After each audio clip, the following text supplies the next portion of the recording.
to art, science and culture. The documentary from the BBC World Service tells the world's stories. Search for The Documentary wherever you get your BBC podcasts. Welcome to The Inquiry. I'm Charmaine Cozier. Each week, one question, 4 expert witnesses and an answer.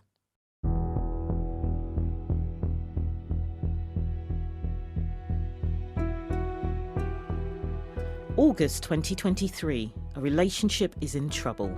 Trust has faded. Boundaries are being tested. One side tells the other to stay calm. Unsurprisingly, that doesn't help.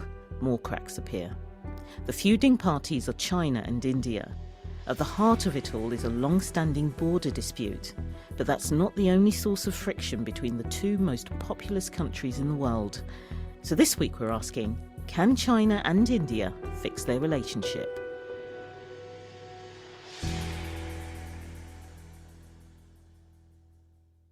Part 1. The line of actual control. The line of actual control, or the LAC, is essentially a concept that distinguishes Indian-held territory from Chinese-held territory. Shibani Mehta is a senior research analyst with the Security Studies programme at Carnegie, India. Her work focuses on the India-China boundary and the disputes that surround it, like where it is exactly. Why the LAC is interesting is that the alignment of it has never been agreed upon by both India and China. So it's neither been defined in or demarcated on the ground. The LAC can be understood as the de facto border between India and China. It's thousands of kilometres long. So the LAC extends across the northeastern part of India. It is mountainous, there is a glacier, there's a lot of dry land as well, and then in certain parts of the LAC you also have some very fertile ground with a lot of vegetation. Also along parts of the disputed border are numerous construction projects, including residential villages. So none of it is overtly military infrastructure. On the Indian side as well, there's been a similar boost. More roads are being built. There's been an entire program called the Vibrant Village program has been launched. It talks about taking 5G connectivity to the border villages. The description LAC has been in use for more than 60 years.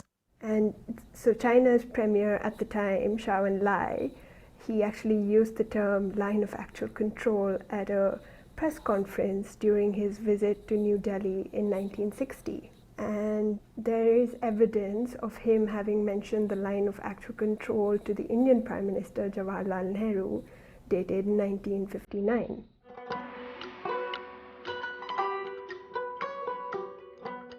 By the 1950s, India was newly independent from British rule. China had become a communist country after the People's Republic of China was declared in 1949. Relations were warm, but it didn't last.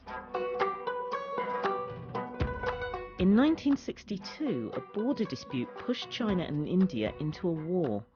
Fighting lasted for just over a month until China declared a ceasefire.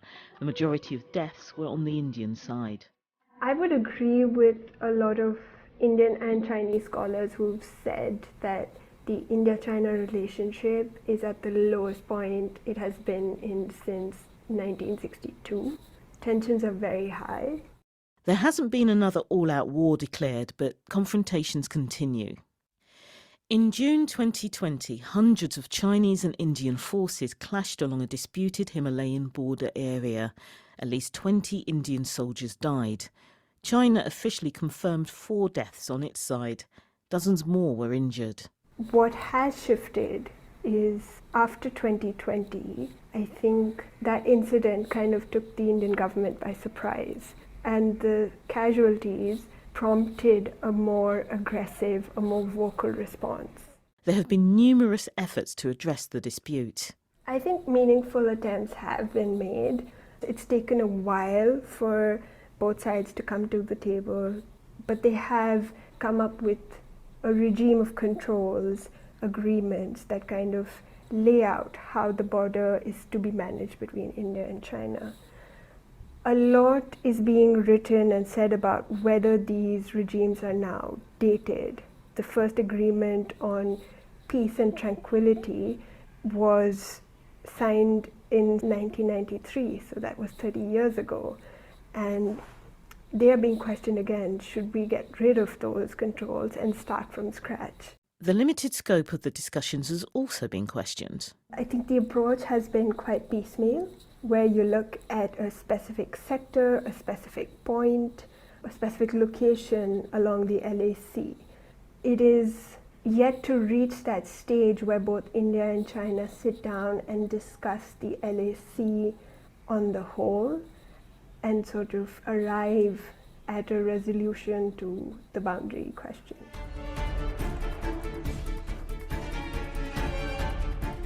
In August this year, India's Prime Minister Narendra Modi and China's President Xi Jinping had a rare face-to-face meeting during the BRICS Economic Summit in Johannesburg in South Africa. In a joint statement, they said their couple of days of positive, constructive and in-depth discussion would continue through military and diplomatic channels. Since 2020, there have been almost 19 rounds of talks between the military commanders on both sides. I don't think either side is going to be very ambitious about sitting down and demarcating the LAC. I think it's just about let's ease the tensions right now. That would be the best case scenario, which I think is very unlikely given that troop deployment on both sides of the LAC has increased significantly. So it feels like there is a hardening of positions, and if connectivity, if troop deployment, if infrastructure continue to increase in these areas, there is a possibility that there will be more contact between the troops on both sides. And the LAC isn't the only location where China and India are facing off. Part 2. The Malacca Dilemma. In theory, one can imagine a situation in which there is room for both China and India in South Asia, but practically I think that this is very unlikely, because India regards South Asia as its natural sphere of influence. Dr. Ivan Lidarev is a specialist in China-India relations. He's also a visiting fellow at the UK's London School of Economics foreign policy think tank, LSE Ideas. I would say that the more dominant power historically in South Asia has been India, because it's at the very center of the region, because historically it has inherited the British Raj, and therefore it has been definitely the dominant power. But that was then. During the last 20 years, and particularly during the last decade, China has been able to cultivate influence in countries where it had very little influence in the past. This is particularly the case with Sri Lanka and Bangladesh. Why does it want influence in South Asia? Why is that region important to it? One of the things which have consistently haunted the Chinese leadership is the so-called Malacca dilemma.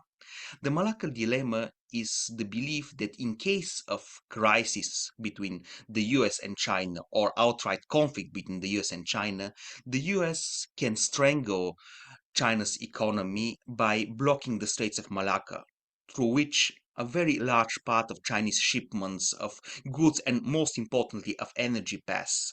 Therefore, they have striven to develop different corridors to reach the Indian Ocean without having to go through the Straits of Malacca. And one such corridor has passed through Myanmar, another corridor has passed through Pakistan. There are also large markets for China to land high-value construction and development funding contracts. Very importantly, those Chinese infrastructure projects in South Asia are also part of the Belt and Road Initiative, which has been President Xi Jinping's landmark initiative and one of the major policies of his administration for the last decade or so.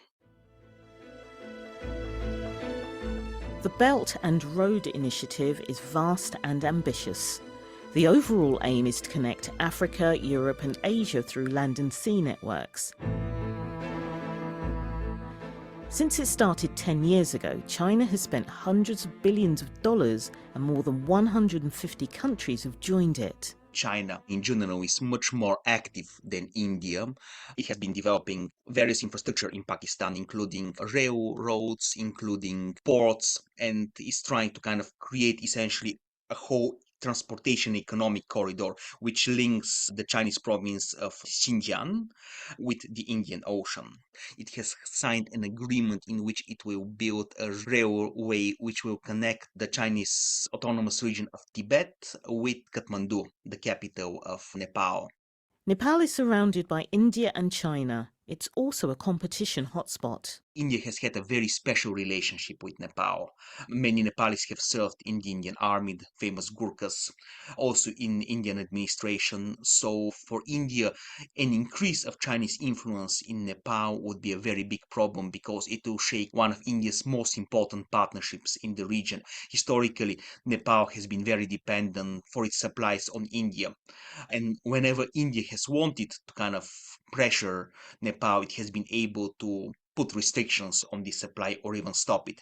If Nepal gets more connected with China, especially through railroads or roads, obviously this Indian leverage will decrease over time. India is pushing back against China's presence in the region. It's tightened strategic ties with Bangladesh and provided financial assistance to poorer countries. In some cases, India has tried actually to compete with China by offering its own aid to other South Asian countries, particularly in Sri Lanka in the last year. As you know, Sri Lanka has been in a very large financial crisis in the last year, and India has invested a lot of money, about $4 billion in aid in order to shore up its position. Sri Lanka's debts include billions of dollars it owes to China and smaller but still substantial amounts due to India. India is also making tactical moves in East Asia. Some scholars have called this counter-encirclement. Just as India believes that China is trying to encircle it in South Asia, it is trying to, in exchange, to encircle China in East Asia by developing close relations with Japan, with Vietnam. So in a certain sense, India is trying to do to China what China has been doing to India. Put very bluntly, they can hurt India much more than India can hurt them. As for the South Asian countries on the receiving end of the rivalry, in general, most South Asian countries try to balance between the two great powers. So they are constantly afraid that if they move too close to one of the two powers, the other will punish them in some way. The only major exception is Pakistan, which by definition cannot be pro-Indian because of their historical rivalry with India. China and India are also going head-to-head in parts of Latin America and Africa. One of the main criticisms of many countries against Chinese infrastructure development is that while China promises a lot, implementation tends to be very slow, and there are certain projects which never get implemented. However, the competition is ongoing. I'm sure that on the longer run, India will increasingly catch up. Suddenly my quilt is ripped off me, and then my room is full of white men. And I thought, I'm done for. These are fascists. They found where I live. Lives Less Ordinary is the podcast from the BBC World Service, bringing you extraordinary personal stories from around the globe. Betrayal. It runs through my life and runs through my story. I was just all alone in this vast, broken system. I never gave up my dream. Search for Lives Less Ordinary wherever you get your BBC podcasts. Part 3. Financial Frenemies.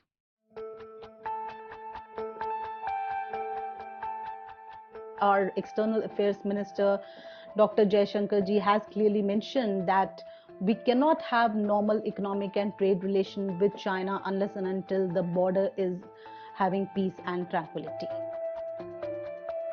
Dr. Geeta Kochhar is an assistant professor at the Centre for Chinese and Southeast Asian Studies at Jawaharlal Nehru University in New Delhi, India.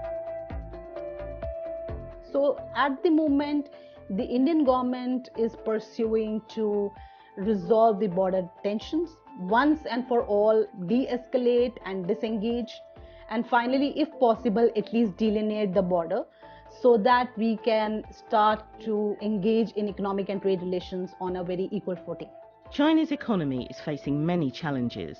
They include a property sector crisis, youth employment hitting record lows, and a slowdown in growth. However, its overall financial performance is still one other countries can only dream of, and its unbalanced economic relationship status with India remains. There are a lot of imports from China to India, but the exports from India to China are very less. India did not put so much stress on industrialization, especially on the manufacturing sector.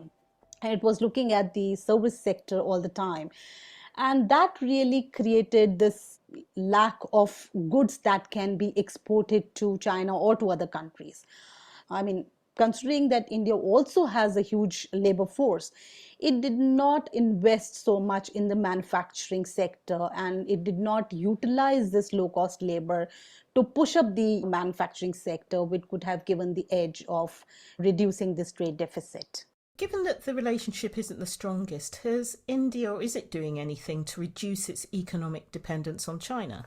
After 2020, Indian government has taken a lot of steps, protectionist measures, to ensure that there is not a high degree of economic dependence on China. We have started to push on reducing the trade deficit by emphasizing on more of exports. Rice, sugar, all of these export commodities, including pharmaceutical industries, are being pushed. That's one aspect of it. Other measures include a crackdown on unpaid taxes and tech. Chinese companies and private business were doing business in India, but they were making all the payments through their own Chinese apps, which were not going through the formal legal procedure of Indian banking system. And so the exchange of money which was happening between the businesses were not going through proper channels, and it was not under any check or any kind of transactional fees or taxes. So that have been stopped. Since 2020, the Indian government has banned nearly 300 Chinese apps, including TikTok and the messaging app WeChat, over privacy and national security concerns. The financial relationship has clearly stumbled, but it hasn't stopped. India and China are still negotiating on having economic and trade ties, whether it is in terms of pharmaceutical industry or in a high-tech industry, power sector, even in oil sector. Otherwise, we have a lot of investment, banking sector, mobile phones like Hire and Zeti, which have invested in India. And similarly, India has its own branches in China, which are again in progress of talks. But right now, at the moment, because of the tensions that have escalated on the border, there is a slow progress in the kind of these dialogues and negotiations of how we need to progress our economic and trade relations. And that is mainly from the Indian side. Part 4, Reverberations. The relationship between India and China matters because their competition could potentially have significant implications for the rest of us. Steve Sang is Professor of Chinese Studies and Director of the China Institute at SOAS in London. If China and India cannot contain their disagreements, and if they end up in a border clash that escalates out of hand, we are looking potentially at two nuclear powers facing each other. In the relationship between India and China, I don't think the Chinese actually see India as a very serious threat to Chinese national security, just a bit of a nuisance on the borders at the moment. Governments are keeping an eye on developments, some more closely than others. If the relationship between China and India is strained, as indeed it is at the moment, the United States is likely to try to get India more on side and make China a bit more isolated. China is a major trading partner with the US, but the US also shares India's concerns about China's power and intentions. During Prime Minister Modi's state visit to the White House in June 2023, a joint defence technology deal was announced as part of wider plans to expand its defence partnership with the US. President Biden says the two countries are stronger, closer and more dynamic than any time in history. That certainly sounds like a committed relationship, but if tested, will it also be an unconditional one? The assumption that India will help the United States to push back against China, I think, is a bit of a wishful thinking on the part of Washington. India under Modi will put India first, not American democracy. And therefore, American interest in the competition with China is of marginal importance from the perspective of New Delhi. India also continues to work with Russia, and Russia continues to work with China. The importance of Russia to China, I think, is very obvious. The disruptive factor that Putin has played in global affairs, and of course, Putin is no friend of democracy, which is also helpful to Xi Jinping's ambition, both domestically and globally. As to India, I think Russia potentially provides a source of energy and other supplies that India needs for its economy and development, which is the reason why India would not come out to condemn the Russian invasion of Ukraine in spite of the engagement by the United States and the European Union. China has not also publicly condemned the invasion. During the drafting of a joint statement on the war at the recent G20 summit in New Delhi, China and India's position saw wording of the final version toned down to avoid directly blaming Russia for the war. As for where things might go from here, the structural difficulties and tensions will continue to stay and will constrain any improvement in the relationship. But at the more personal level, Xi Jinping actually has a good personal relationship with Modi. The very fact that those of us in the democratic West complain about Modi delivering a kind of democratic regression in India is exactly something which Xi Jinping approves of in what Modi is doing. The interest of the rest of the world in the relationship between China and India is not, I don't think, in seeing the two countries becoming more tense in the relationship. We don't really want that. But ultimately, the rest of the world has very little effect on how China and India will engage with each other. So can China and India fix their relationship? Warm words were exchanged after President Xi Jinping and Prime Minister Modi met in a rare face-to-face meeting at the recent BRICS summit. But the border standoff isn't stopping anytime soon. A more realistic outcome is for relations to reset to a point where the risk of tensions boiling over is reduced. Last word to our first expert witness, Shibani Mehta. The one thing that keeps me optimistic is that there isn't a complete shutdown of all channels of communication, because for me that would be the worst case scenario, when both sides just stop talking to each other. This edition of The Inquiry was presented by me, Charmaine Cozier, and produced by Jill Collins. The research was Matt Tolson, editor Tara McDermott, and technical producer Craig Boardman.